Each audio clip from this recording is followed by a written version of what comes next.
Mjafton një hurmë në ditë dhe i thoni lam të mirë këtyre problemeve.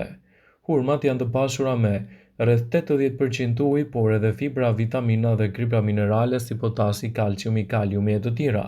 Falë përmbajtjes së substancave të tyre japin energji organizmit. Falë përmbajtjes së vitaminës C, hurmat ndihmojnë në mbrojtjen e organizmit dhe sistemit imunitar. Hurmat ndihmojnë në tretje dhe luftojnë lodhjen. Janë një zgjidhje shumë e mirë edhe për shqetësimet e aparatit tretës dhe problemet e zorrve.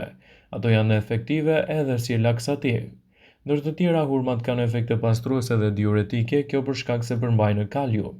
Këto fruta luftojnë stresin psikofizik, lodhjen dhe humbjen e oreksit. Hurmat ndihmojnë në parandalimin e problemeve kardiovaskulare. Këto fruta madje mund të përmirësojnë absorbimin e ekurit në organizëm, citon Elflain. Hurmat mbrojnë organe të ndryshme, janë në fakt shumë të mira për mbrojtjen e shpretkës, pankreasit, stomakut dhe të zorrve, përveç çrregullimeve të ndryshme të mëlçisë.